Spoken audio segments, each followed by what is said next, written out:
Hello everyone, here are the latest market news on April 3, 2019. Asian markets reach new 7-month highs.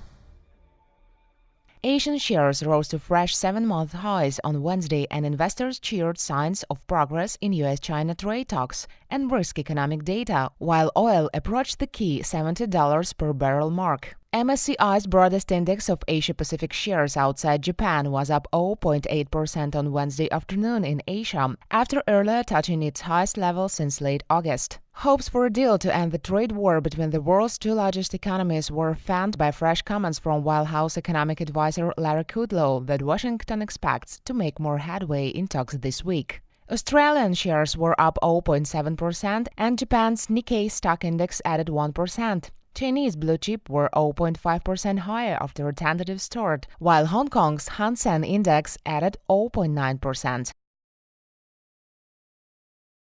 Aussie rises amid improvement in U.S. China talks. The yen slipped and the Australian dollar rose on Wednesday, and concerns over the U.S. China tariff war decreased further following a Financial Times report that the two sides have resolved most of the issues standing in the way of a trade deal. The yen was a touch lower at 111.455 per dollar after brushing 111.53, its weakest since March 20. The Japanese currency, a perceived safe haven, is often sold when risk aversion abates in the broader markets. The Australian dollar gained 0.35% to $0.7097, trimming a bulk of the losses suffered the previous day in response to RBA's policy decision. The dollar index against a basket of 6 major currencies was down 0.1% at 97.236, having lost some traction after climbing a 3.5-week peak of 95.517 the previous day. Theresa May trying to avoid disorderly Brexit.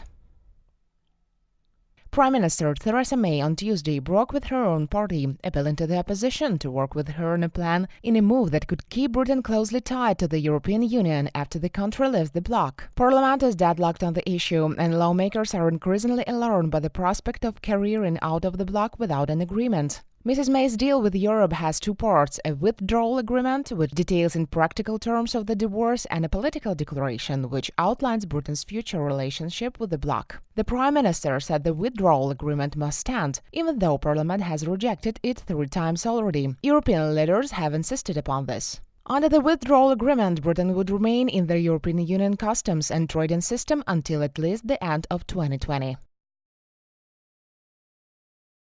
EasyJet summer clouded by economic weakness. Budget airline EasyJet warned on Monday that European travelers were holding off booking their summer holidays for fear of how the Brexit process will end, weakening demand for tickets and prices. In a trading update brought forward after a review of its Brexit preparations, EasyJet confirmed its previous expectation for a £275 million loss in the 6 months to the end of March, along with the falling average prices per seat. The airline had previously been among the more bullish voices in the sector of the fallout of Britain's progress on leaving the trading bloc, playing down the risks when it raised dividend payouts last November. Each share sank more than 7%, dragging down Europe's biggest airlines with it. EasyJet, which operates 979 routes and employs more than 14,000 people, forecast revenue per seat at constant currency to inch higher in the second half.